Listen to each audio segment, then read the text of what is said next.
Praise the Lord.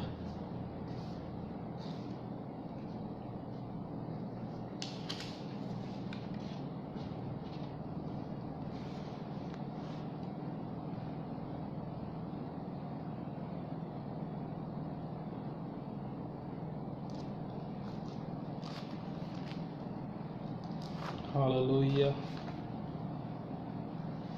धन्यवाद प्रभु। Hallelujah. Thank you Jesus. Hallelujah. Glory father. Hallelujah. Hallelujah.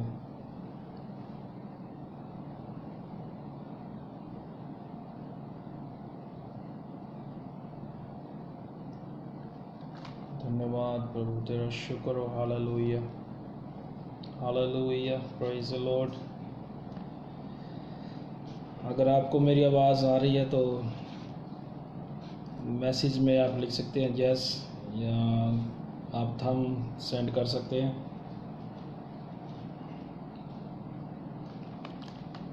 Hallelujah.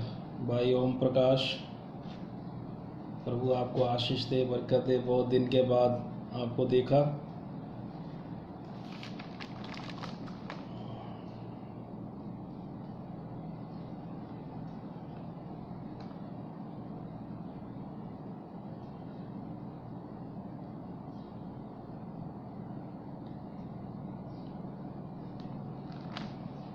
परमेश्वर का धन्यवाद हो। परमेश्वर के नाम की महिमा और तारीफ और हम्द हो,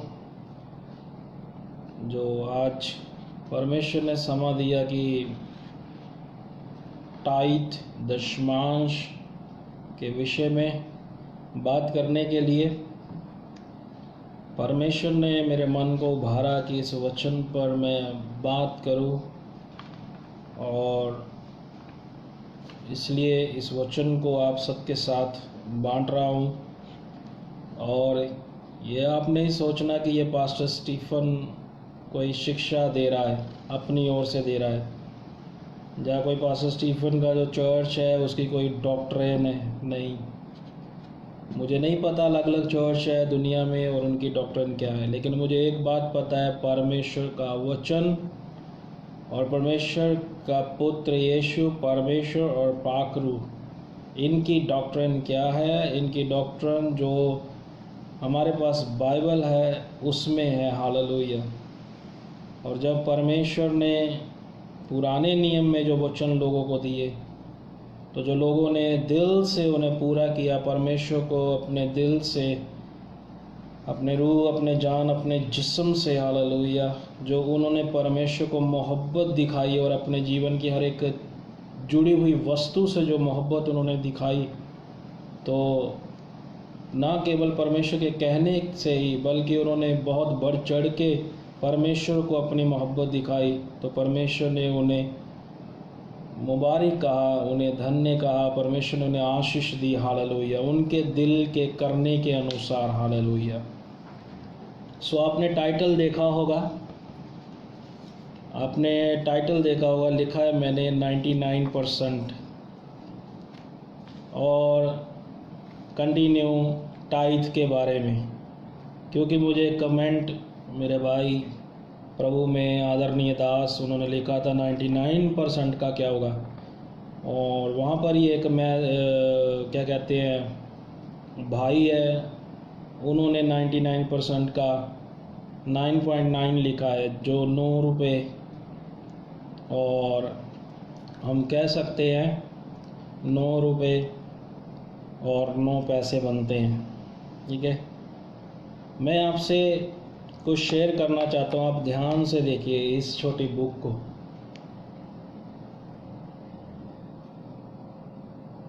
ये 99% लिखा है और इसके बाद 9 है, और ये 100 लिखा है, इसके ऊपर 10 है, और ये मैंने 1 2 3 4 5 6 7 8 9 और 10 लिखा हुआ है।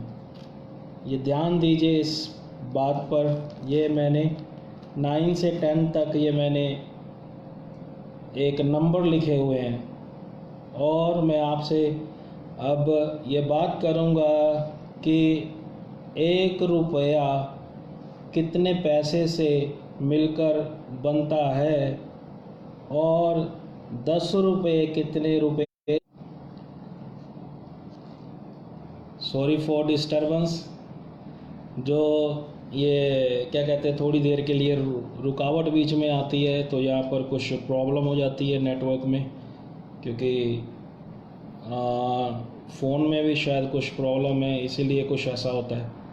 तो आपको मैंने ये छोटी नोटबुक दिखाई थी, इसको ऐसे दिखाने से शायद उल्टा दिख रहा है, लेकिन मैं आपको बता देता हूँ, ये 99 है, 99, और इधर 9 लिखा हुआ है, इसका जो दशमांश है 9.9 होगा, और ये 100 लिखा है, इसका दशमांश 10 होगा। जब दमड़ियाँ चलती थी तो उनकी गिनती पैसे में दमड़ियों में होती थी, लेकिन जब रुपए आ गए हैं तो अब इनकी जो दशमांश या इनकी कैलकुलेशन 10% के हिसाब से तो वैसे ही निकलेगी।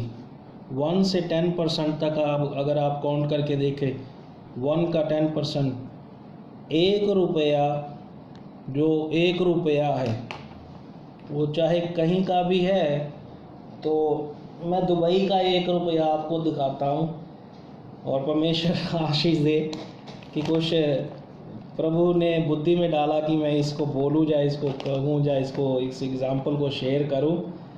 तो आप सब जानते हैं जो 100 बनता है, 100 वो 1 रुपीस से शुरू होता है, रुपये से, और जो 1 रुपया होता है, 1 रुपया, वो 1 रुपया जो होता है वो 100 पैसे जो होते हैं, 100 पैसे, 1 पैसा, 2 पैसा, 3 पैसा, ऐसे जुड़ के बनते हैं। आपको मैं दिखाना चाहता हूँ, ये 50-50 फिल्स है, और अगर ये इनको जोड़ दिया जाए तो ये 100 हो जाता है, ठीक है। और धन्यवाद प्रभु का कि समय पर ये भी मेरी पॉकेट में है, हालेलुया, कुछ बात समझाने के लिए परसेंटेज। हाँ, तो मैं आपको दिखाना चाहता हूँ, ये 20 फिल्स है, 25, ये 20 फिल्स, इन्हें फिल्स बोलते हैं, ये 50 फिल्स है, और 1 रुपये को हम यहाँ पे दराम बोलते हैं, दरहम। और ध्यान दीजिए, ये सारा मिलकर, ये सारा एक फिल्स से मिलकर ये 100 फिल्स होकर एक दरम बनता है, एक दरम। और अगर हमने एक दरम का जो दशमांश हम अगर देखेंगे तो 10 फिल्स होगा, 10 फिल्स। मैं आपसे बात कर रहा हूँ दमड़ियों, अगर दमड़ियों के टाइम में, यीशु मसीह के टाइम पे, उस समय दमड़ियाँ, उस समय बहुत सारी ऐसे पैसे थे, तांबे के पैसे थे, कुछ सिक्के थे, है ना। लेकिन अब हमारे टाइम पे रुपीज़ में बात की जाती है, रुपए में, हाँ, रुपीज़ में। और अभी देखें, 1 रुपये का नोट भी होता था, वो भी बंद हो गया, 2 रुपये का नोट होता था, वो भी बंद हो गया, अभी 5 का नोट जो था वो भी बंद हो गया, सिक्के है उसमें, हालेलुया। तो धन्यवाद, प्रभु ने कुछ ऐसा छोटा सा एक अंश मेरे दिया मुझे बोलने के लिए, और प्रभु आपको आशीष दे, प्रभु आपको बरकत दे। इसको समझाने के लिए प्रभु ने मेरे जेन में डाला कि मैं आपके साथ ये भी बात करूं, और मैं आपको ये बता रहा हूं, ध्यान दीजिए इस बात पे। ये 25 फिल्स है, जिसे अगर हम इंडिया में अगर 1 रुपये को बांटेंगे तो हम कह सकते हैं 25 पैसे, 1 पैसा मिलकर 100 पैसा बनता है, ठीक है।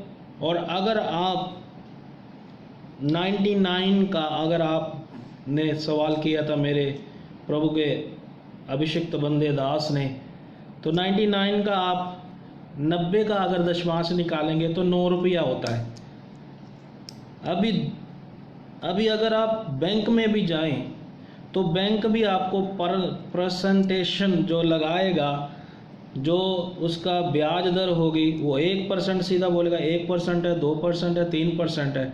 1% अगर 10 को 1% लगाए तो उसका 1 रुपया बनता है, 100 को लगाए तो उसका 10 बनता है, और 1000 को लगाए तो उसको 100 बनता है, ठीक है।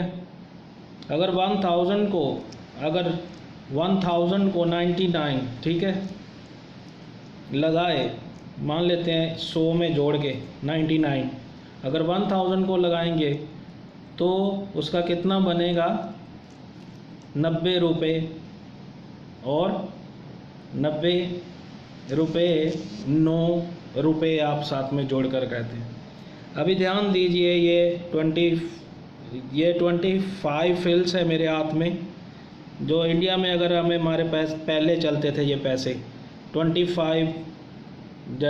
पैसे बोलते थे, और अभी ये 50 फिल्स, ये पूरा 4 हिस्से मिलके ये 100 फिल्स जो है 100 फिल्स ये 1 धर्म बना है, 1 धर्म।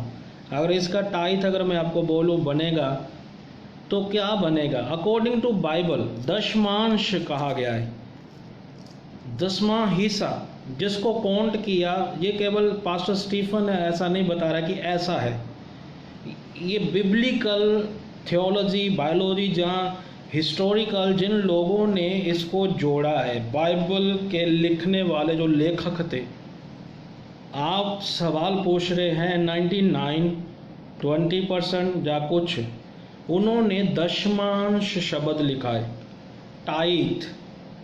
टाइथ को हम कैसे देखते हैं, कैसे हो सकता है ये परसेंटेज, 10 को 1% लगाएंगे तो 1 रुपया, 10 को अगर 100 को हम 10% लगाएंगे तो 10 रुपया निकलेगा, अगर 1000 को लगाएंगे तो उसमें 100 निकलेगा।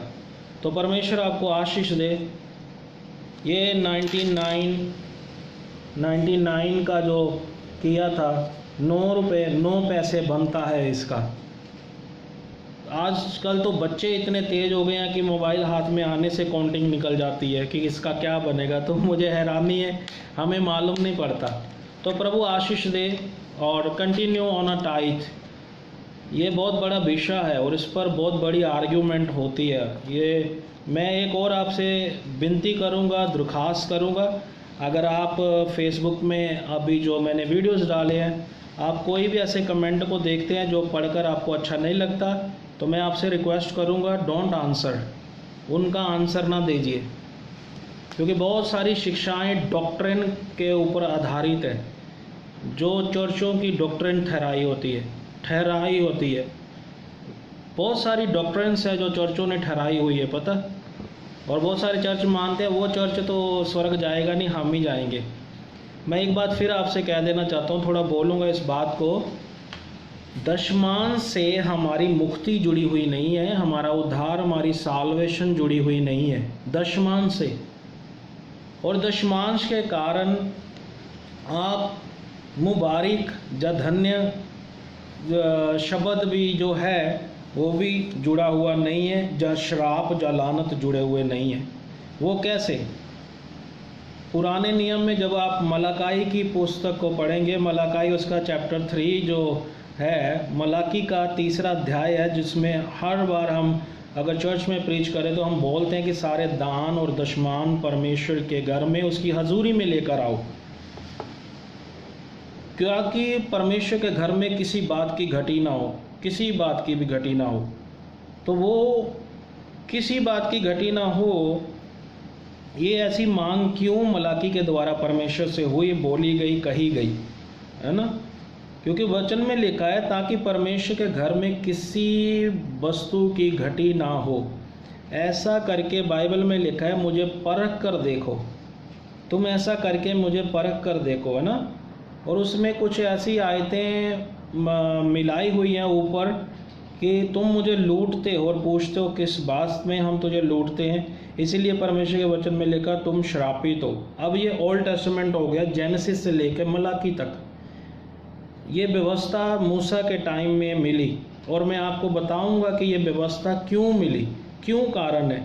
आज मैं सिक्योरिटी की जॉब में हूँ यहाँ दुबई में, और एक प्रभु के बहुत ही खास दोस्त, मेरे अजीज फ्रेंड है, वो मुझे बोलते हैं कि फेसबुक पे आपने लिखा हो सिक्योरिटी गार्ड।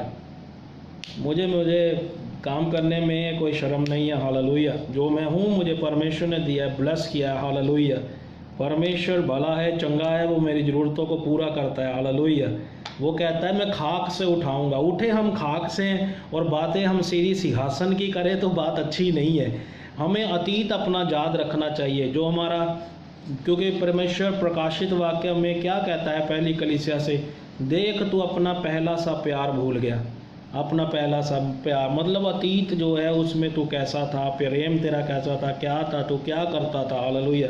जब हम नए नए मसीह में आते हैं तो बहुत जागृत होते हैं। वो क्या कहते हैं कि चाहे पैसा क्यों ना हो, चाहे हमारी सांसें क्यों ना हो, हर कुछ हम बड़े जोर से परमेश्वर के साथ करने के लिए खड़े हो जाते हैं। लेकिन धीरे धीरे जैसे जैसे हम प्रभु में बढ़ते जाते हैं तब बहुत सारी अलग अलग बातों को सुनकर, शिक्षा को सुनकर हम प्रभु के वचन से दूर हो जाते हैं। तो प्रभु आपको बरकत दे। 99% के बारे में मैंने बोला, मैंने यहाँ 100 फील्ड्स आपको दिखाए अलग अलग, 25 फील्ड्स और 100 फील्ड्स आपको दिखाए। अगर आज के हिसाब में ध्यान दीजिए, आज के हिसाब में अगर देखा जाए तो ये परसेंट के ऊपर आता है और हर कोई 10% अगर देखा जाए तो कभी मेरे को भी ब्याज पे पैसा लेना पड़ा है और आप में से कईयों ने लिया होगा या कहीं क्या कहते हैं देते होंगे सुनने वाले। तो वो 10% जब लगाते हैं तो आपको मालूम है अगर 1000 के पीछे आप 10% लगाते हो तो एक 100 बन जाता है।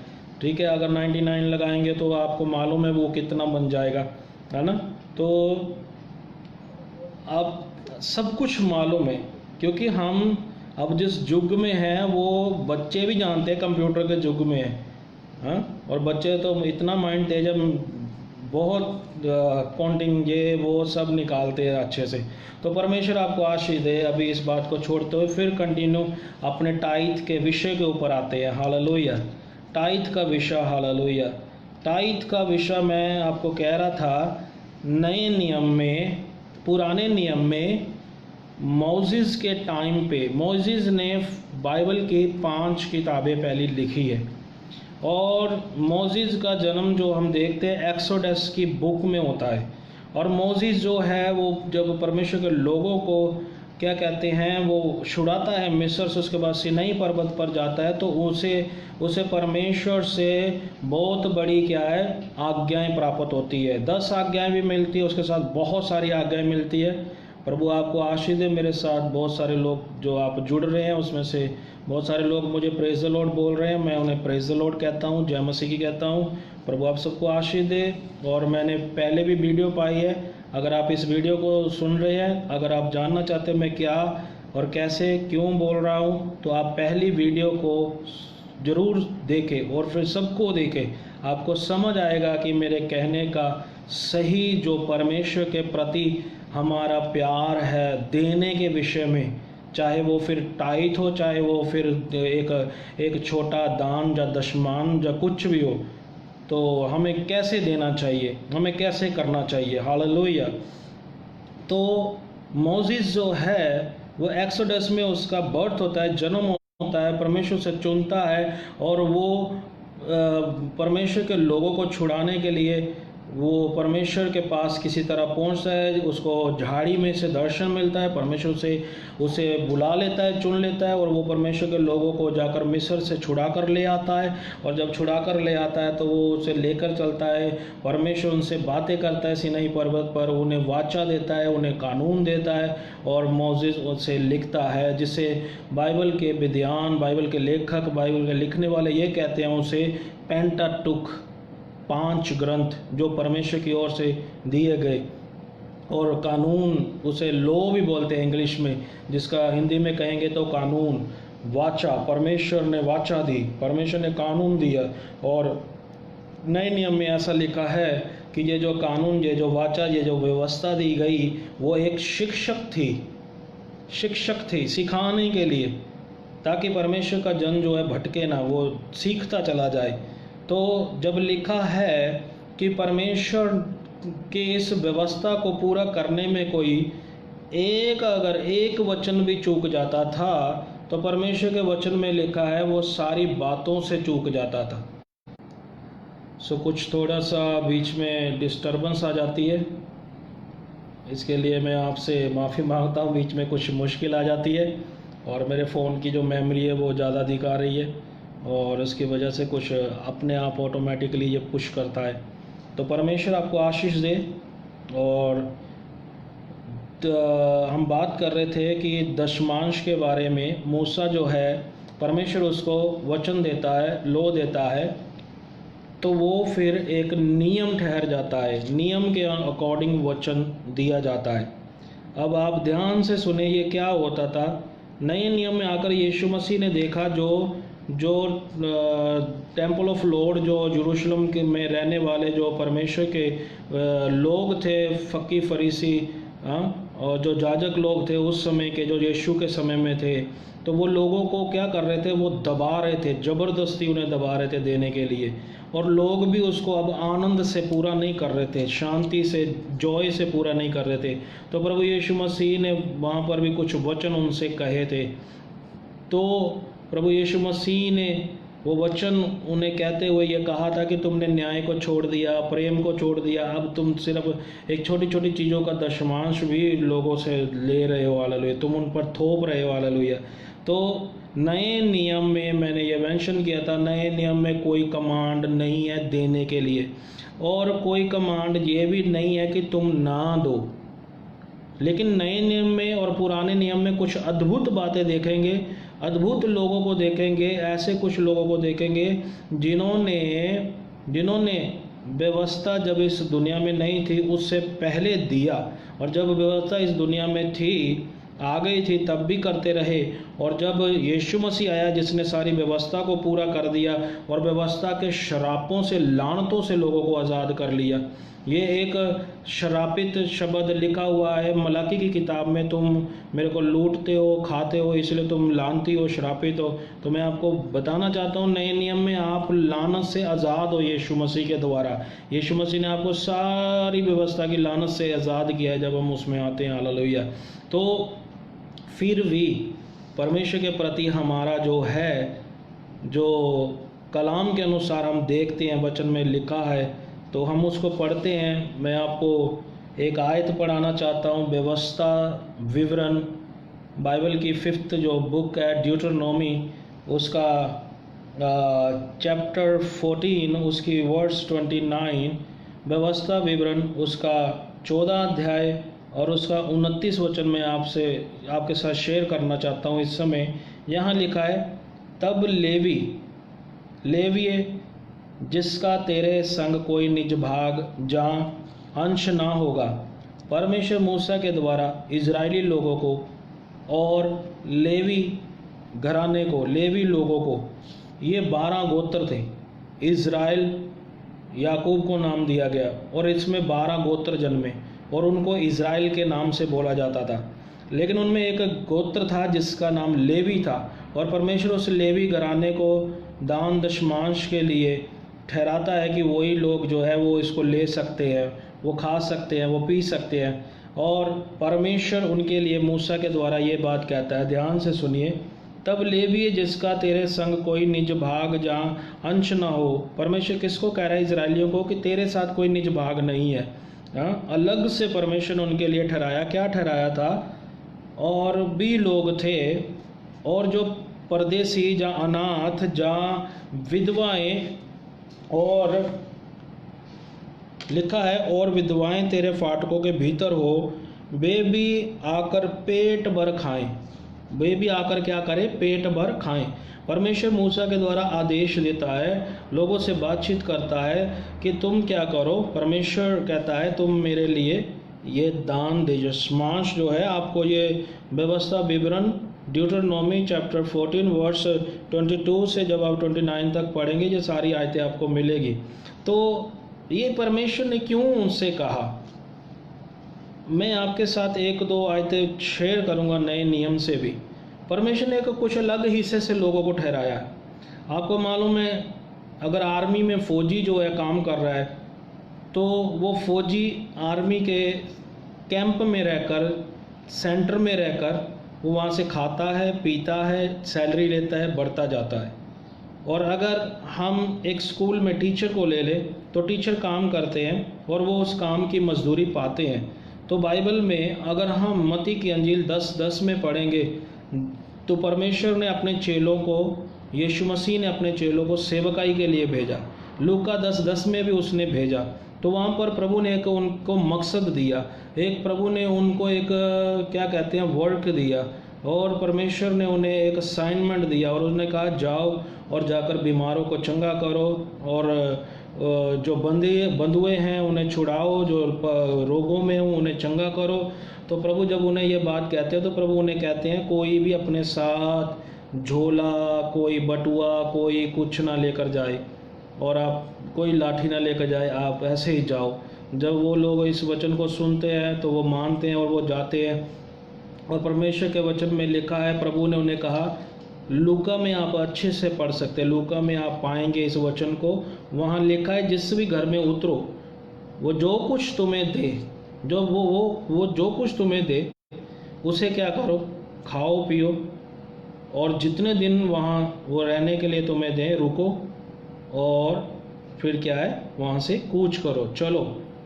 तो प्रभु के वचन में लिखा जो तुम्हें ग्रहण करेगा वो मुझे ग्रहण करेगा, जो तुम्हें ग्रहण नहीं करेगा तुम उस घर के बाहर अपनी जूती की मट्टी भी झाड़ देना। मैं ये आयतें आपके साथ क्यों शेयर कर रहा हूँ? टाइथ, ये हिस्सा, ये दान, ये दशमांध जो हम प्रभु के घर में देते हैं, ये हमारी ज़िंदगी में क्यों जुड़ा? जबकि परमेश्वर बाइबल में ये बात कहता है, दाऊद से कहता है, और भी बहुत सारे लोग, सुलेमान से कहता है, और भी बहुत सारे लोग हैं, उससे कहता है परमेश्वर तुम मेरे लिए क्या बलिदान लाओगे, तुम मुझे किस बलिदान से खुश करोगे? ये सारी ज़मीन, ये सारी कायनात, ये मनुष्य क्या, पेड़ क्या, पौधे क्या, पंछी क्या, सब मैंने ही तो रचा है, तुम मेरे लिए क्या बलिदान लाओगे?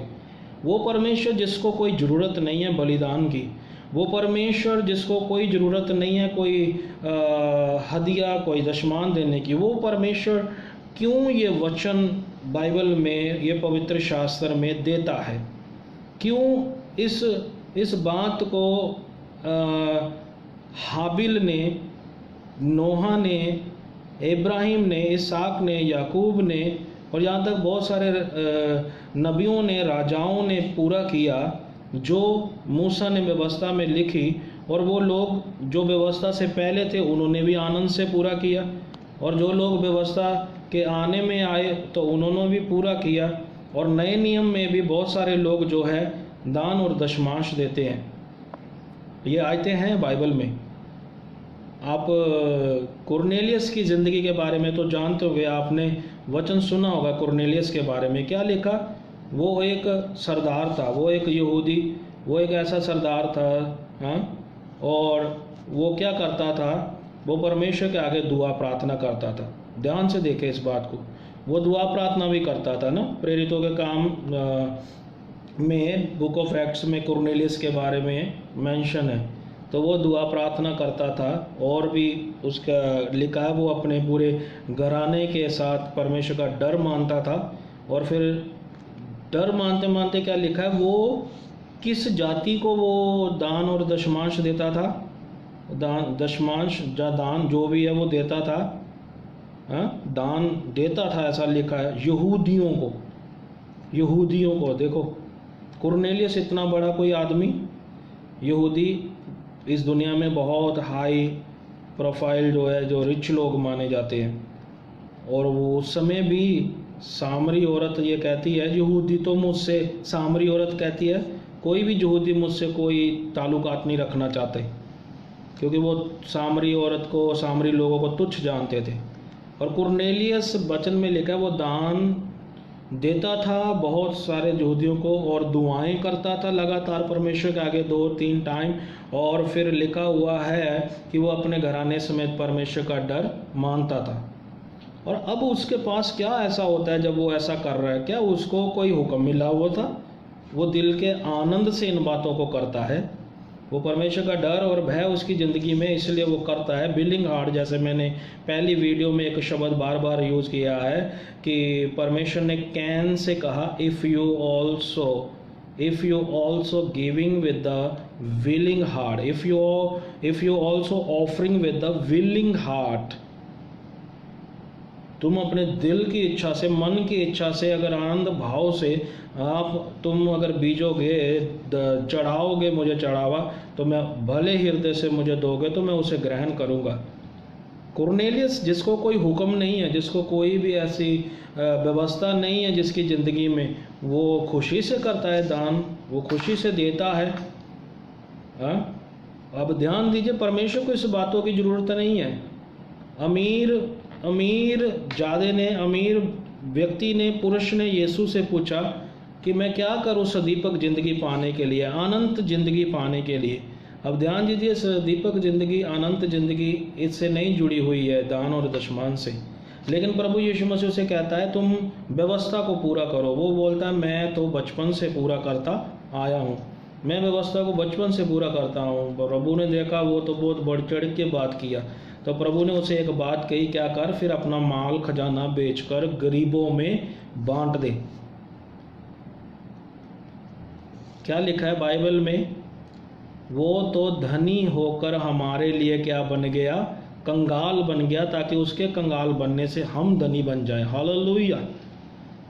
यहाँ पर वही बात पूरी आ गई। यीशु मसीह उस अमीर जादे को बोलता है अब बेच दे, सब कुछ बेच के क्या कर, दान कर दे गरीबों को।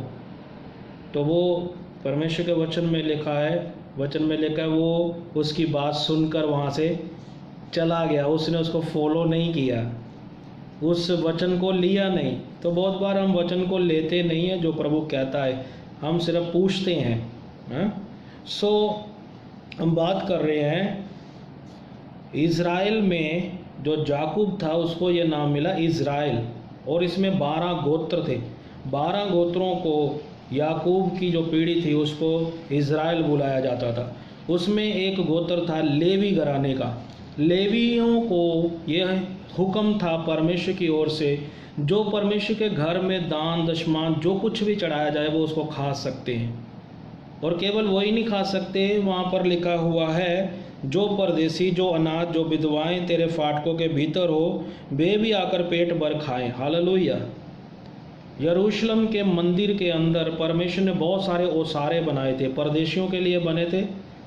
और आप यूहन्ना 5 अध्याय में पढ़ सकते हैं, वहाँ पर एक बैतसैदा नाम की जगह थी, वहाँ पर रोगी के बारे में भी लिखा, 38 साल का रोगी पड़ा था, है ना। और एक कुंड के बारे में लिखा, पानी के कुंड के बारे में लिखा, उसमें फरिश्ते उतर कर उसको हिलाते थे, और उसमें जो भी उतर जाता था हिलते पानी में वो चंगे हो जाते थे। लेकिन ये बात मैं इसलिए बोल रहा हूँ कि वहाँ पर ओसारे शब्द आया हुआ है, उसमें कुछ ओसारे थे, लोग रहते थे उसमें। वो परदेसी लिखा, अनाथ, विधवाएं और जो तेरे फाटक के भीतर रहते हैं वो आए और खाएं। मलाकी की जो पुस्तक है, मलाकी की जो किताब है, नबी मलाकी की लिखी हुई, उसके पहले चैप्टर में मेंशन है, मलाकी जो नबी है, प्रभु उसको कहता है मेरे जाजकों को लिख, जाजकों को लिख। हाँ, तो वचन दोधारी तलवार है, नए नियम के अनुसार वो दोनों तरफ चलता है। वो एक प्रचारक को भी, वो एक नबी को भी, और वो एक बलीवर विश्वासी को भी, सबको बात करता है, और वो दोनों तरफ बात करता है। तो परमेश्वर का वचन मेरे और आपकी ज़िंदगी में बात करता है। प्रभु का वचन वहाँ मलाकी 3:3 में क्या लिखा है? जस्ट 1 मिनट, एक कॉल आ रही है बहुत अर्जेंट। हेलो सुभाषचंद्र। ओके, सो परमेश्वर आशीष दे, परमेश्वर बरकत दे। मलाकी 3:10 में ऐसा लिखा है, परमेश्वर कहता है हे याकूब के घराना लिखा हुआ, याकूब का घराना, इज़राइल की संतान, तू मर नहीं गई, तू मिट नहीं गई, क्योंकि मैं तेरा परमेश्वर, तेरे बाप दादों का परमेश्वर बदलता नहीं हूँ। पर तुम बदल गए, तुम मेरे नियमों से, तुम मेरे वचनों से बदल गए, और इसीलिए क्या करते हो, तुम मुझे लूटते हो, इसीलिए तुम पर लानत है, श्राप है। तो मैं आपसे एक बात कहना चाहता हूँ, परमेश्वर का वचन हमें यह कहता है, ये शराब बोला गया उन पर कि तुम इस शराब के नीचे जो तुम नहीं देते। क्या सच में हम शराब के नीचे हैं? अकॉर्डिंग टू न्यू टेस्टामेंट, अगर हम परमेश्वर को टाइट नहीं देते, दान दशमान नहीं देते, मैं आपको आयत दूंगा आगे जाकर, उसमें लिखा हुआ है मसीह यीशु ने हमें व्यवस्था की कीमत चुकाकर, मसीह यीशु ने कीमत चुकाई और हमें व्यवस्था के कानून से आज़ाद किया, शराब से, लानत से आज़ाद किया। तो प्रभु आशीष दे।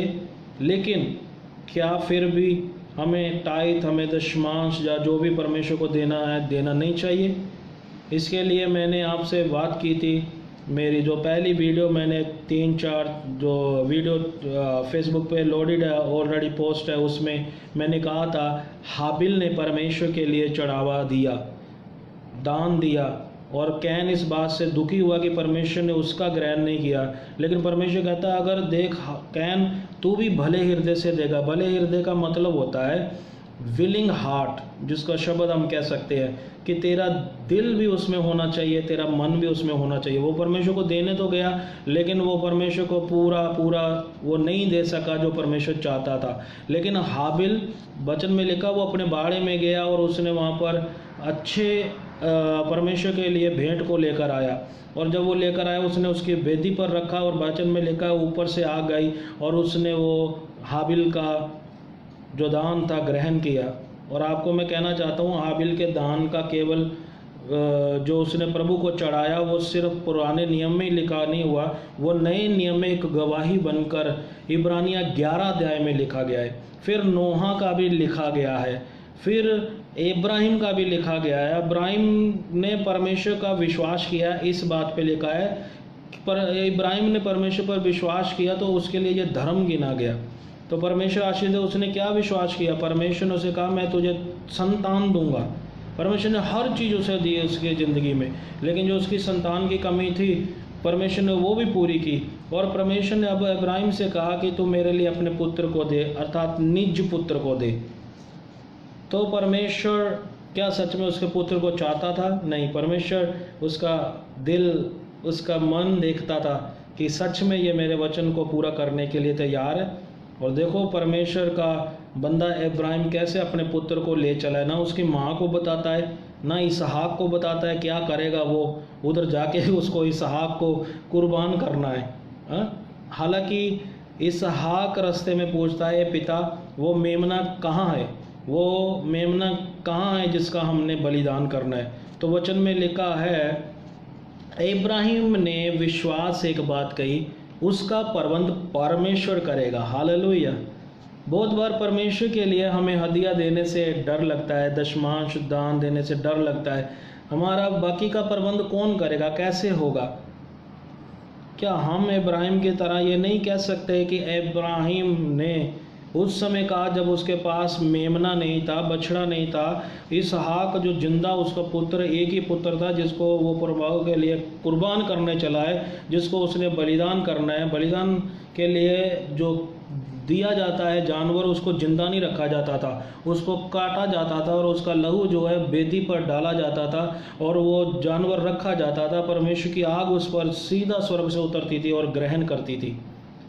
अब ध्यान दीजिए, यहाँ पर परमेश्वर लेवी घराने को ठहराता है। इब्राहिम से इसहाक, याकूब और 12 गोत्र हुए और 12 गोत्रों में लेवी घराना आया। क्यों परमेश्वर दान और दशमांश आप और मैं क्यों परमेश्वर के घर में देते हैं? इसलिए देते हैं ताकि परमेश्वर के घर में कोई घटी ना हो। परमेश्वर के घर में हम इकट्ठा करके क्या उसको पड़ा रहने देंगे?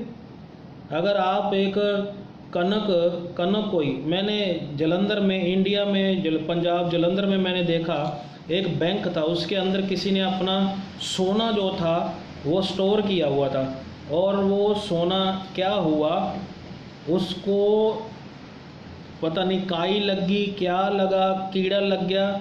जब उस बंदी ने जाकर वो लॉकर खोलकर अपना जो सोना है कलेक्ट करने की कोशिश की, लेने की कोशिश की, तो वो देख के हैरान हो गई कि वो सोना जैसा था, डिजाइन जैसा था, वैसे की वैसे ही वहाँ सोना नहीं है, वो मिट्टी पड़ी हुई है बनकर।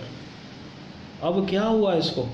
नए नियम में ऐसा लिखा है कि तुम अपने लिए धन संपत्ति इस पृथ्वी पर इकट्ठा ना करो, धन संपत्ति स्वर्ग में इकट्ठा करो, जहाँ चोर नहीं लगता, जहाँ कीड़ा नहीं लगता, काई नहीं लगती। तो परमेश्वर आपको आशीष दे। जब कोई पास्टर, प्रचारक, परमेश्वर का दास, दासी, बंदा एक दशमांश के विषय में, दान के विषय में हमारे साथ वचन शेयर करने के लिए आगे आता है, तो बहुत बार हमें ऐसा लगता है आज कुछ बड़ी लगता है पादरी की ज़रूरत है जो आज ये वचन लेकर हमारे सामने आया है। मैं आपको कहना चाहता हूँ, परमेश्वर के वचन में लिखा है कि जो आंसुओं के साथ बीजेगा, जो आंसुओं के साथ बीजेगा वो जय जयकार के साथ कटने पाएगा, लबने पाएगा और पुलियां भर भर के लेके आएगा। बाइबल में लिखा है, हालेलुया। जो आंसू के साथ बीजेगा, बाइबल में लिखा हुआ है, बहुत सारी ऐसी आयतें लिखा है, जो हर्ष से देगा परमेश्वर उसे प्रसन्न होता है, हालेलुया। अब एक बात यहाँ पर बीच में आ रही है, लेवी घराने। परमेश्वर किसी एक झुंड को अपने लोगों के दरमियान ठहराता है, जो परमेश्वर और लोगों के प्रति बीच में कुछ काम करे, मध्यस्थता करे। प्रभु यीशु मसीह भी आए, उनके और परमेश्वर के बीच में पवित्र आत्मा उनको बहुत मदद दे रहा था। और अब प्रभु यीशु मसीह पिता, पुत्र, पवित्र आत्मा के बीच में, जब यीशु मसीह हमारे बीच में नहीं है तो उन्होंने अपने रसूलों को बीच में दिया। पुराने नियम में लेवी घरानों को दिया, जो ऐसी खिदमत करते थे, लोगों के लिए प्रायश्चित करते थे, परमेश्वर के आगे झुकते थे। अब मैंने बात की थी, आर्मी में जो लोग काम करते हैं तो वो आर्मी से खाते हैं, पीते हैं और जीते हैं, अपने घर के लिए कमाई करते हैं, भेजते हैं और उनके बच्चे पलते हैं, उनके बीवी या बच्चे, उनका परिवार पलता है। जो स्कूल में अगर टीचर पढ़ाने जाए, चाहे चपड़ासी हो, चाहे कोर्ट में लगा लो, जज में जो जज जहाँ बैठते हैं न्यायालय में, वहाँ पर जो चपड़ासी भी है, चाहे वो पुलिस का कोई ऑफिस है, वहाँ पर भी अगर एक चपड़ासी है तो वो भी वहाँ से तनख्वाह लेता है, वो खुद खाता है अपने बच्चों के लिए, सबके लिए। जो जैसा सिस्टम बना है, परमेश्वर ने एक ऐसा सिस्टम तैयार किया, परमेश्वर ने लोगों को ठहराया। अब वो लोगों को परमेश्वर ने अलग किया। बाइबल कहती है प्रभु यीशु मसीह ने कुछ लोगों को चुना, जिनको हम लोग प्रेरित कहते हैं, अपोस्टल कहते हैं, उसने उनको अलग किया। आपको ये बात समझ में आएगी अगर आप मत्ती की अंजील इसी आयत के साथ, जो मैंने व्यवस्था विवरण से आपको दी है, ड्यूटरनोमी से आपको दी है, इसी वचन के साथ अगर आप उसको जोड़कर पढ़ेंगे, मत्ती 10:10 और लूका 10:10, इन आयतों में प्रभु यीशु मसीह अपने चेलों को सेवकाई में भेजते हैं, खिदमत में भेजते हैं, जाओ। और वो कहते हैं कोई भी अपने साथ कोई झोला, कोई बटुआ, कुछ ना सोना चांदी कुछ ना लेकर जाए। और प्रभु कहते हैं जो भी किसी गांव में जाओ, किसी शहर में जाओ, तो वहाँ पर योग्य घर को ढूंढो और उस घर में जाते हुए आशीष को बोलो, और जो कुछ वो तुम्हें खाने के लिए दे, जो कुछ तुम्हारे आगे रखे, जो कुछ तुम्हें दे, उसको खाओ। और परमेश्वर के वचन में लिखा है, क्योंकि ये बात बहुत गहराई की है, ये सिर्फ नए नियम में नहीं है, ये पुराने नियम के अंदर आयत है, जो नए नियम में मेंशन की गई कि मजदूर अपनी मजदूरी का हकदार है। पुराने नियम में से ऐसे लिखा है कि बैल को जब बांधा हुआ है हल जोतने के लिए, तो जोतते समय, है ना, दावते समय कोई उसका मुंह ना बांधे, कोई उसका मुंह ना बांधे जब वो उसको खाने का समय आया है। तो परमेश्वर ने लोगों को ठहराया। अब जो ध्यान से फिर सुनिए, नए नियम में कोई ऐसी कमांड नहीं है दशमांश दान देने के लिए, और कोई ऐसी कमांड नहीं है ना देने के विषय में भी। लेकिन कुछ ऐसी गवाहियाँ, कुछ ऐसे कर्म, कुछ ऐसे एक्शन, कुछ ऐसे हिस्से हैं जो हमें दिखाते हैं जिन्होंने परमेश्वर को दिल से दिया। ना वो केवल अपना धन, ना संपत्ति, बल्कि उन्होंने अपना, इब्राहिम के बारे में मैं कह रहा हूँ, इब्राहिम ने अपना पुत्र भी दे दिया। और बाइबल कहती है परमेश्वर ने इस बात को उसके लिए बहुत बड़ी जाना, और परमेश्वर ने उसे कहा तू मेरा दोस्त है, इसलिए तू मेरा दोस्त है। परमेश्वर ने कहा क्योंकि तूने अपना निज पुत्र भी नहीं मेरे लिए रखा, तूने अपने पुत्र को भी मेरे लिए नहीं रखा, तो तू मेरा अब क्या होगा, तू मेरा दोस्त है, तू मेरा मित्र है। ये 3 बार आयत इब्राहिम के लिए बाइबल में आई है, हालेलुया। सो परमेश्वर आशीष दे। और मैं आपके साथ ये जो बात बांट रहा हूँ, आप सब जानते हैं इब्राहिम ने क्या किया, और जो कुछ भी उसने किया वो विश्वास से किया। जो कुछ आप परमेश्वर के लिए करते हो, क्या उस समय आपके दिल में विश्वास है? आनंद का विश्वास, खुशी का विश्वास। जो मैं करने जा रहा हूँ, चाहे वो दान है, चाहे वो दशमांश है, चाहे आप रोड पर जाते हुए किसी को परमेश्वर के बीच में होकर मदद कर रहे हैं, चाहे आप चर्च में जो पादरी साहबान हैं उनको आप प्रभु का हदिया या दशमांश दे रहे हैं, क्या आप विश्वास से करते हैं? क्योंकि परमेश्वर के वचन में लिखा है, हालेलुया, परमेश्वर का विश्वास इब्राहिम ने किया। इब्रानी 11 अध्याय में लिखा है, आप जब उससे पढ़ोगे तो परमेश्वर ने उसे इस बात को धर्म कहा, उसके लिए धर्म गिना गया। हालेलुया। तो परमेश्वर बरकत दे, हालेलुया, परमेश्वर आशीष दे, हालेलुया। तो परमेश्वर के इस वचन में जब हम पढ़ते हैं, देखते हैं अलग अलग परमेश्वर के वचन है, बहुत सारे वचन हैं। और गिनती 18 अध्याय 21 वचन को यदि आप पढ़ेंगे तो मैं आपके लिए पढ़ता हूँ। गिनती 18:21 में क्या लिखा है? गिनती 18:21 में लिखा है, परमेश्वर कहता है, यहाँ पर एक हेडिंग है, लेवियों का भाग, द पोर्शन ऑफ लेविटिक पीपल। जो लेविटियस पीपल थे, हाई प्रीस्ट पीपल थे, घराना था, तो उन जो परमेश्वर के मिलाप वाले तंबू में या परमेश्वर के घर में सेवा करते थे। अभी तो मैं पुराने नियम से बात कर रहा हूँ, नए में भी हम बात करेंगे। तो लिखा है, फिर मिलाप वाले तंबू की जो सेवा लेवी करते हैं। अब ध्यान से सुने, यहाँ पर गिनती बुक ऑफ नंबर, उसका चैप्टर 18 वर्स 21, गिनती 18 अध्याय 21 आयत। फिर मिलाप वाले तंबू की जो सेवा लेवी करते हैं, उसके बदले में उनको इजराइलियों का सब दशमांश, उनका निज भाग करके देता हूँ। परमेश्वर ने यह कहा मूसा से, मैं देता हूँ इजराइलियों का भाग, जो दशमांश है वो देता है। तो परमेश्वर आशीष दे, बरकत दे। आप इसका पूरा ये चैप्टर पढ़ेंगे तो आपको और भी समझ आएगा। और मैं आपसे बात कर रहा हूँ, अगर आप अभी मत्ती 10 में मैं आपको लेके चलता हूँ, आप वहाँ पर इस आयत को सुनिए क्या लिखा है। परमेश्वर का वचन जब वो अपने सेवकों को भेजता है, हालेलुया, तो लिखा है ऐसा 10:10 में, यीशु ने कहा चेलों से 10:10 में, मार्ग के लिए ना झोली रखो, मार्ग के लिए, रास्ते के लिए कोई झोली, ना 2 कुर्ते, ना जूते, ना लाठी लो। देखो, ना कुर्ते, मैं ये ड्रेस पहनी है, हम हर दूसरे दिन इसे धुलवाते हैं, हाँ। तो प्रभु ने कहता है कोई कुर्ते भी ना लो, ना लाठी लो। इसके पीछे क्या बात है? इसके पीछे क्या छुपा हुआ है? ये बात कहने के पीछे इसका मतलब ये नहीं है कि तुम ऐसे ही चले जाओ और एक कुर्ते में ही बस सारी ज़िंदगी काट दो। हम सब जानते हैं, डेली हम नहाते हैं, फ्रेश होते हैं डेली। हर सुबह हम जब उठते हैं, हम अपना टीथ ब्रश करते हैं, फेस धोते हैं, हम नहाते हैं, अपने आप को फ्रेश करते हैं और नए कपड़े पहनते हैं। तो परमेश्वर का पुत्र यीशु मसीह यहाँ पर पुराने नियम में परमेश्वर कहता है, जब आपने गिनती 18:21 में पढ़ा कि परमेश्वर कहता है इजराइलियों का जो भाग है, दशमांश, वो मैं लेवी घराने को देता हूँ। परमेश्वर ने कहा मूसा से, हाँ। और लेवी घराने से आने से पहले, मूसा के आने से पहले, लोग परमेश्वर के सामने सीधा वेदी पर रखते थे। वेदी पर, ध्यान दीजिए इस बात को थोड़ा, तरीका, सिस्टम जो है परमेश्वर ने ठहराया कैसे करना है। परमेश्वर शुद्ध अशुद्ध में फर्क करता है। परमेश्वर धर्मी और पापी में फर्क करता है। और वो फर्क क्या है?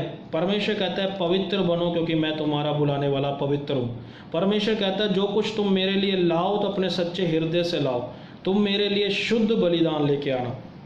जब नोहा ने, जब वो किश्ती से बाहर आए, तो नोहा ने जो कुछ भी किश्ती से बाहर आकर परमेश्वर के लिए बलिदान किया, तो उसमें जो कुछ भी उसने बलिदान किया उसमें कोई भी अशुद्ध जानवर नहीं था। वचन में वहाँ लिखा है उसने परमेश्वर के लिए शुद्ध बलिदान किए जानवर, वेदी पर चढ़ाए। और हाबिल जो है वो परमेश्वर के लिए अपने बाड़े में जाता है जानवरों के, और वहाँ पर मेमने लेकर आता है, नए जन्मे हुए जो है कुछ देर के, महीने के या साल के, वो लेकर आकर प्रभु को चढ़ाता है और परमेश्वर उन्हें ग्रहण कर लेता है। और उसमें बड़ी बात थी जो बाद में हम उस पर चर्चा करेंगे, क्यों ऐसा हुआ कि परमेश्वर उस बलिदान को बहुत ही अच्छा समझता है। मैं आपसे कहना चाहता हूँ, आप कपड़े देंगे परमेश्वर इतना खुश नहीं होगा लेकिन परमेश्वर ने अब्राहिम को लानत देते समय एक बात कही थी, अब तू अपने खून पसीने से क्या करेगा, जब तक सख्त मेहनत नहीं करेगा। हालेलुया। तो सॉरी फॉर, हालेलुया, प्रभु आपको आशीष दे। कुछ डिस्टर्बेंस हो रही थी बीच में, फ़ोन की मेमोरी फुल दिखा रहा है, इसलिए थोड़ा बीच में डिस्टर्बेंस आ जाती है। तो मैं आपसे बात कर रहा हूँ, परमेश्वर ने हाबिल के बलिदान को ग्रहण किया क्योंकि वो नव जन्मे हुए बच्चे के, जानवरों के बच्चे थे जो लेकर आया, और वो जिंदा थे। परमेश्वर को जिंदा भेंट दे, जिंदा भेंट। अगर आप देखेंगे तो रोमियो की पत्री उसका 1 अध्याय, लेटर ऑफ रोमन्स, उसका चैप्टर 12 एंड वर्स 1 to 2 आप पढ़ सकते हैं। और आप उधर देखेंगे तो परमेश्वर का एक वचन में वर्ड प्रभु का जो रसूल है पौलुस वो इस्तेमाल करता है, कहता है परमेश्वर को जीवित बलिदान दो, परमेश्वर को मनचाहे बलिदान दो, जैसा परमेश्वर को अच्छा लगे वो बलिदान दो। हालेलुया। वो शरीर जिंदा करके दो। हालेलुया। परमेश्वर चाहता है हमारी ज़िंदगी के हर एक बात जो है उसमें बरकत हो, आशीष हो, और वो परमेश्वर के कलाम से हमारे लिए आशीष ठहरे। हालेलुया। परमेश्वर ने आदम को एक लानत दी थी। वो लानत क्या थी कि तू खून पसीना बहाएगा और इस मिट्टी को, बंजर मिट्टी को जब जोतेगा, उगाएगा, तो तू अपने खून पसीने की कमाई खाएगा। खून और पसीना, ध्यान दीजिए इसमें। हम जिंदगी में कुछ ऐसे काम कर रहे हैं, वर्क कर रहे हैं, हम उसमें अपना पूरा खून पसीना ये करते हैं। हालेलुया। मैं जब ये जॉब करने के लिए आया तो दुबई में इतना टेम्परेचर है, हीट है कि जब 12 घंटे कभी बाहर खड़े होकर ड्यूटी करनी पड़ी तो मेरे जो पाँव थे उसके नीचे बड़े बड़े जो थे, खड़े रहने से जो मांस था उसके अंदर कुछ ऐसे जख्म बन गए थे, और उसमें से जो मेरा शूज़ था उसमें खून पसीना गिरा, और मैंने निकाल कर देखा तो मेरे मन में आया कि परमेश्वर ने कहा है वचन में खून पसीना, मैंने कमाई की ना। अब ध्यान दीजिए इस बात पे। तो परमेश्वर बलिदान ग्रहण करता है जिसमें जिंदा बात होनी चाहिए। हम कमाई करते हैं, हालेलुया, और हमें, अगर हम चाहते हैं हमारी कमाई ज़िंदगी पर बरकत रहे, तो जैसे बाइबल में लोगों ने किया हमें भी करना चाहिए।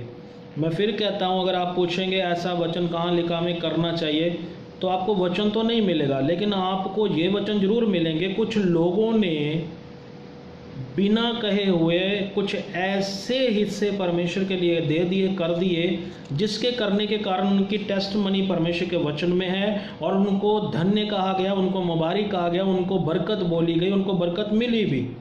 वो इब्राहिम जिसको ये कहा गया था कि तू बहुत सारी जातियों का पिता होगा, you will be father of nation and nation. Hallelujah. तुम बहुत सारी जातियों का पिता होगा। हालेलुया। और परमेश्वर के वचन में लिखा है कि परमेश्वर ने पहला हिस्सा जो दिया था, उसे जाति का वंश जो दिया था, परमेश्वर ने जो इसहाक दिया था, परमेश्वर ने उसको मांग लिया, और उसने वो हिस्सा देने के लिए परमेश्वर के सामने वो रुका नहीं, उसने सारा को भी नहीं बताया। आप जो परमेश्वर के लिए करने जा रहे हो, मैं आपको कहूँगा उसमें किसी की सलाह ना ले। परमेश्वर के लिए जो करते हो उसमें किसी की सलाह ना ले, आप परमेश्वर के लिए विश्वास से करें। क्योंकि अगर आप जेनेसिस चैप्टर 22 को रीड करेंगे, जब आप उत्पत्ति 22 अध्याय को पढ़ेंगे, तो इब्राहिम जब बलिदान करने इसहाक को जाता है, he never concern these things with his mother. वो इसहाक की माँ के साथ इस बात को नहीं बांटता है कि परमेश्वर ने इसको मांगा है बलिदान के लिए। मैं आपको कहता हूँ, माँ अपने बच्चे को नहीं छोड़ती। माँ रोती है बच्चे को अगर दुख हो, वो कि आप समझते हैं माँ के बारे में, ज़्यादा मैं नहीं बोलता हूँ, आप सब कुछ समझते हैं माँ और बच्चे का रिश्ता क्या होता है ना। और वो जानता था कि वो इसहाक को कभी भी मेरे साथ जाने नहीं देगी अगर मैं सच इसको बताऊंगा। और वो दो नौकर जो सर्वेंट साथ में लेकर चलता है तो वो रास्ते में ही उन्हें छोड़ देता है, उनको भी नहीं बताता। वो सिर्फ इतना उन्हें बोलता है, मैं और मेरा बेटा हम पहाड़ पर जाते हैं और प्रभु को दंडवत करके सजदा करके हम वापस आते हैं। हम वापस, उसने कहा शब्द, प्लूरल शब्द कहा उसने बहुवचन कहा कि मैं अकेला नहीं आऊँगा, हम वापस आएंगे। अब ध्यान से देखिए, यहाँ पर जो वचन उसे कहा गया उसके मुताबिक तो उसे अकेले को ही आना चाहिए। जब आप घर में खुदा के जाते हैं, ध्यान दीजिए इस बात को, और जो कुछ वहाँ आपको करना है विश्वास से करिए। हालेलुया। चाहे वो बीजना है आपको दान, चाहे वो दशमान, चाहे आपकी जीवन, जो कुछ देना है विश्वास से करिए। क्योंकि इब्राहिम जब गया तो उस विश्वास के साथ गया और वो उस विश्वास को क्लेम करता गया। He proclaim faith, he was proclaimed his faith. Hallelujah. वो उसने कहा हम दोनों वापस आएंगे। और फिर उसने जब वो आगे बढ़ा, इसहाक के कंधे पे उसने लकड़ियां लाद दी और आग उसको पकड़ा दी। और जब वो चले जाते हैं तो चले जाते हैं, क्या मिलता है हमें? इसहाक ये पूछता है कि इसहाक ये कहता है, पिता वो मेमना कहाँ है? पिता वो मेमना कहाँ है? तो हमें सुनने में क्या मिलता है? हमें ये मिलता है सुनने में इब्राहिम का फिर प्रोक्लेम, विश्वास, फेथ जो वो बोलता है। वो फेथ क्या बोलता है? Lord will provide. हालेलुया। परमेश्वर प्रोवाइड करेगा। आज जब एक प्रचारक चर्च में खड़ा होकर, जहाँ आपके घर में जब कभी ऐसी शिक्षा आपको देता है तो उस समय उसको तुच्छ ना जानिए, उसको तुच्छ ना जानिए। सुनिए परमेश्वर का वचन, क्योंकि वचन कहता है, रोमिया की पत्री में लिखा, सुनने से, जो परमेश्वर का कलाम है, सुनने से विश्वास पैदा होता है। हालेलुया। ईमान जो है सुनने से आता है। हालेलुया। और सुनना मसीह के कलाम से होता है। और मसीह जब अपने चेलों को भेजता है तो उनको ये वचन बोलता है जो मती ने अपने गॉस्पल में, सुसमाचार में मेंशन किया है कि जब परमेश्वर ने अपने सेवकों को भेजा, अपने चेलों को भेजा, डिसाइपल को भेजा, तो उन्हें कहा कोई भी कुर्ते, जूते, लाठी साथ में ना लो। क्योंकि उसने एक लाइन आगे बोली है जो मुझे बोलना है, क्योंकि मजदूर को उसका भोजन मिलना चाहिए। और अगर आप इसको लूका में पढ़ेंगे, ऐसा माना जाता है लूका एक डॉक्टर था, और सच में वो था। और लिखा जाता है कि वो बहुत ही गहराई से प्रभु की बातों को सुनता है और लिखता है। हालेलुया। और कुछ भी बढ़ चढ़ के नहीं लिखता है, लेकिन जैसा प्रभु कहता है वैसा लिखता है। वो क्या कहता है? लूका 10:7 में अगर आप पढ़ेंगे तो लिखा है, उसी घर में रहो, और लिखा है, और जो कुछ उनसे मिले वही खाओ पियो, क्योंकि मजदूर को अपनी मजदूरी मिलनी चाहिए। अपनी मजदूरी मजदूर को मिलनी चाहिए। सोच के देखो, अभी मुझे बहुत सारे लोग वो वॉच कर रहे होंगे, आप जॉब्स कर रहे हैं, आर्मी में जॉब करने वाला, अगर आर्मी उसको सैलरी नहीं देती, अच्छी सहूलियत नहीं देती, तो हमने फेसबुक पर बहुत सारी ऐसी सोशल मीडिया पर वीडियोस भी देखी है, तो वो आकर अपने डिपार्टमेंट की निंदा करते हैं। हाँ, और चपरासी भी जो लगा हुआ है, वो जिस महकमे में, जिस प्रोफेशनल में वो जॉब कर रहा है, उसको वहाँ से उसका जीवन शैली जीने के लिए उसको सोर्स परमेश्वर देता है। तो परमेश्वर ऐसा निर्दयी नहीं अपने आप को दिखाता। परमेश्वर एक गिराने को पुराने नियम में जो लेवी है उनको अपने लिए अलग करता है कि वो परमेश्वर और लोगों के मध्य में खिदमत करे, सेवकाई करे। हालेलुया। तो वो जब करे तो परमेश्वर कहता है इजराइल के साथ, इजराइल का जो दान, जो दशमान, जो कुछ भी वो प्रभु के घर में देंगे, लेवियों का हिस्सा, उसमें परमेश्वर कहता मैं ठहराता हूँ। लेकिन नए नियम में प्रभु यीशु मसीह जब आए हैं तो प्रभु यीशु मसीह ने हुक्म नहीं दिया जहाँ पर किसी को देने के लिए। प्रभु ने हुक्म अपने चेलों को एक दिया है कि तुम कुछ भी साथ में ना ले जाओ।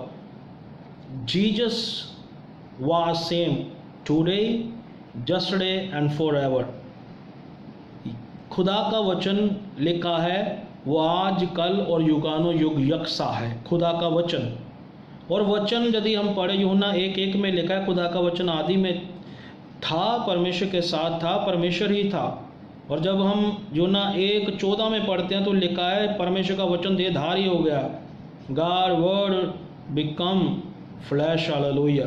परमेश्वर का वचन देहधारी हो गया, वो फॉर्म में आया, फ्लैश में आया, हालेलुया। वो यीशु मसीह बनकर आया, हालेलुया। क्योंकि जब स्वर्गदूत आया ना मरियम के पास, तो उसने ऐसा कहा तो मरियम ने सुना और हैरान हुई, लेकिन उसने ऐसा नहीं कहा कि मैं कुंवारी माँ नहीं बनना चाहती। उस आप मत्ती 1:21 में पढ़ सकते हैं, जब उससे वार्तालाप होती है मरियम से। लूका में पढ़ सकते हैं, बहुत अच्छे से आपको मिलेगा। मरियम क्या कहती है, जैसा मेरा प्रभु की मर्जी वैसा उसकी दासी की ज़िंदगी में हो जाए। प्रोक्लेम। जिब्राइल ने कहा, जिब्राइल जो एंजल था, जो मैसेंजर, जो एक एंजल है, वो कहता है कि देख परमेश्वर का आत्मा तुझ पर मंडलाता है और तू उसके द्वारा गर्भवती होगी। और उसने कहा जो परमेश्वर की इच्छा है वैसा मेरे लिए हो जाए। तो परमेश्वर आशीष दे, वचन। अब परमेश्वर वचन ही देता है, प्रभु का पुत्र वचन देता है, मजदूर अपनी मजदूरी का हकदार है। मैं आपके साथ कुछ बातें जो है परमेश्वर के वचन से बांटूंगा। पौलुस कुछ ऐसे हिस्से जो है हमारे साथ बांटता है। पौलुस ऐसे हिस्सों को बोलता है, और व्यवस्था सार हमने 14 का 29 वचन पढ़ा, मत्ती 10:10 पढ़ा हमने, और मैं लूका 22 का 35 वचन पढ़ना चाहता हूँ। और लूका 22 का 35 में ऐसा लिखा है, ध्यान दीजिए कि 22 का 35 अगर हम पढ़ते हैं तो इसमें लिखा है, यीशु मसीह अपने चेलों से कहता है, दोबारा एक बार उन्हें भेजते हुए, फिर उसने उनसे कहा,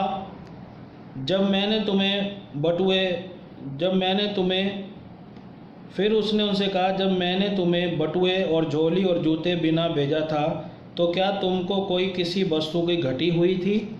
हालेलुया, हालेलुया। प्रभु जानता था उस समय, हालेलुया। एक बात पर ध्यान दीजिए, जब यीशु मसीह गधी के बच्चे ऊपर सवार होकर आता है, शहर में उतर कर आता है, ध्यान दीजिए इस बात पर, तो लोग अपने कपड़े, कीमती वस्त्र उतार कर उसके आगे बिछाने लग गए थे, हालेलुया। ये ज़रूरी है कि भेजा जाए, हालेलुया। नेटवर्क प्रॉब्लम हो रही है, मुझे भाई ने लिखकर भेजा है। तो परमेश्वर आशीष दे, बरकत दे। और अगर सच में और बहुत ज़्यादा प्रॉब्लम है तो आप मेरे को एक मैसेज लिखिए, ताकि मैं इसको कल शाम को कभी भी मैं इसको दोबारा रिपीट करूं, क्योंकि मैं नहीं चाहता कि आप ऐसा डिस्टर्बेंस से सुने, ताकि कुछ चूक जाए परमेश्वर का जो वचन का हिस्सा है उसमें से। तो प्रभु यीशु मसीह ने कहा, जब मैंने तुम्हें भेजा था क्या तुम्हें कोई घटी हुई, क्या कोई तुम्हें कमी हुई? प्रभु यीशु मसीह ने उन्हें ऐसा कहा। तो वो क्या कहते हैं, नहीं, हमें कोई घटी नहीं हुई। क्यों? क्योंकि देखो प्रभु ने भेजा है। पतरस को जब उसने कहा, जा अपना जाल झील के क्या कर, झील के अंदर डाल, जब वो झील के अंदर डालता है तो उस समय क्या होता है, हुक्म के द्वारा डालता है। When Jesus sent you somewhere, hallelujah, when Lord send you somewhere, hallelujah, you never seen, you have nothing. मैं विश्वास से दुबई में आया, आपको मालूम, मेरे ऊपर बहुत सारा कुछ ऐसा कर्ज था जिसको परमेश्वर ने कुछ ऐसा हल किया। मैं विश्वास के द्वारा आया परमेश्वर के आगे दुआओं प्रार्थना करके, क्योंकि मैं इंडिया में, पंजाब में सेवकाई कर रहा था, और मैं परमेश्वर से प्रार्थना में बैठकर, उपवास में बैठकर मैं परमेश्वर से ये कह कर आया कि प्रभु मैं काम के लिए निकल रहा हूँ, लेकिन मेरी ज़िंदगी का एक ही मकसद है हर समय, वो क्या, कि तेरी खिदमत करना। और मैं हर समय यह एक मौके की ताक में रहता हूँ कि कोई मुझे मिले, मैं उसको परमेश्वर का वचन सुनाऊं, उसकी ज़िंदगी बच जाए। और ये सच में मैंने कम से कम नहीं, मैंने बहुत सारी लोकेशंस पर मैंने काम किया है, और जितने भी लोग मुझसे मिले मैंने उनसे वचन शेयर किया, और उन्होंने बोला, we never met like that you man, किसी को भी हम ऐसे बंदे को नहीं मिले, तुम परमेश्वर का वचन बोलने लग जाते हो। हाँ, और प्रभु के बहुत ब्लेस किया। हालेलुया। सो परमेश्वर आशीष दे।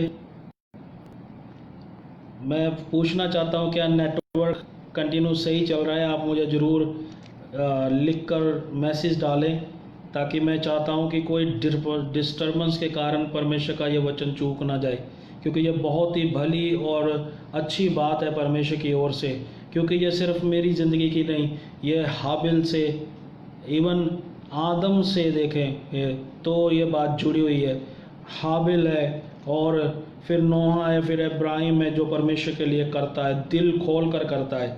तो लिखा है, यीशु मसीह कहता है जब तुम्हें मैंने भेजा तो किसी बात की घटी हुई? वो बोलते हैं नहीं, परमेश्वर ने जब सेंड किया तो किसी बात की भी घटी नहीं हुई। हालेलुया। उसके पुत्र ने जब सेंड किया। तो मैं आपसे कहना चाहता हूँ, पहला कुरिन्थिया 9 की 7 और 12 आज तक हम देखेंगे। पुराने नियम और नए नियम में दान और दशमांश के बारे में हम देख रहे हैं। अभी जो मैंने हिस्सा लेवी गोत्र का, रसूलों का, चेलों का, डिसाइपल का आपसे शेयर किया ना, प्रभु यीशु मसीह ने एक डिपार्टमेंट ठहराया। पुराने नियम में लेवी घराने थे, नए नियम में अभी वो अपोस्टल है। हालेलुया। बुक ऑफ एक्ट्स में वो अपोस्टल है। हालेलुया। अभी मैं वो हिस्सा पढ़ूंगा कि जो पौलुस, ऐसा एक प्रेरित, ऐसा एक चेला, हालेलुया, जो 12 चेलों में तो नहीं प्रभु यीशु के साथ था, लेकिन उसके बाद जो प्रभु के साथ आया तो उसकी जो खिदमत है उसको यीशु मसीह के साथ जोड़कर बताया गया। हालेलुया। कि उसने जो खिदमत की है, हालेलुया, जो मार खाई है, जैसा भी वो उसके साथ व्यवहार हुआ, वो यीशु मसीह के साथ जोड़कर बताया गया। हालेलुया। सो आप यहाँ देख सकते हैं पौलुस बात करता है 1 कुरिन्थियंस में, उसका चैप्टर 9 वर्स 7 to 12। पहला कुरिन्थिया उसका 9वां अध्याय और उसके 7 वचन से, मतलब मैं आपके 6 वचन से ही पढ़ना शुरू करूँगा। तो आप ध्यान से सुनिए क्या लिखा है। पौलुस कहता है यहाँ पर प्रेरितों के अधिकार और कर्तव्य के बारे में लिखा है, the authority of apostle, hallelujah, and the work, hallelujah. उनके अधिकार और वर्क के बारे में लिखा हुआ है। तो ये लिखा हुआ, पौलुस कहता, जहाँ केवल मुझे और बरनबास को ही अधिकार नहीं कि कमाई करना छोड़ें। पौलुस कमाई करता था, लेकिन वो पूछता है लोगों से, कुरिन्थियन से, कि कमाई करना छोड़े, हमें अधिकार है, हम छोड़ सकते हैं। उनसे बोलता है, कहता है, कौन कभी अपनी गिरहा से खाकर सिपाही का काम करता है? सिपाही का काम कौन अपने हिस्से से, अपने घर से खाकर करता है? हमारे इंडिया देश की, चाहे मैं दुबई में हूँ, कहीं की भी गवर्नमेंट है, आर्मी है, वो जो काम कर रहे हैं उसमें लोग वो अपने घर से नहीं मंगवाते। हमें इतना भेज दो, आज ऐसा करो, मेरी सैलरी 40,000 है तो मेरे अकाउंट में डाल दो, मैं खाऊंगा।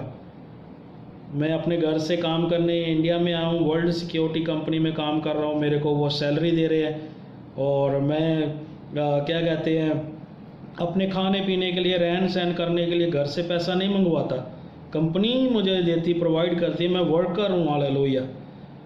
तो खिदमत करने के लिए ध्यान दीजिए, प्रभु यीशु मसीह ने एक वचन दिया था, कोई मेरे पीछे अगर चलना चाहता है तो अपना क्रूस उठाकर मेरे पीछे हो ले। हालेलुया। अपना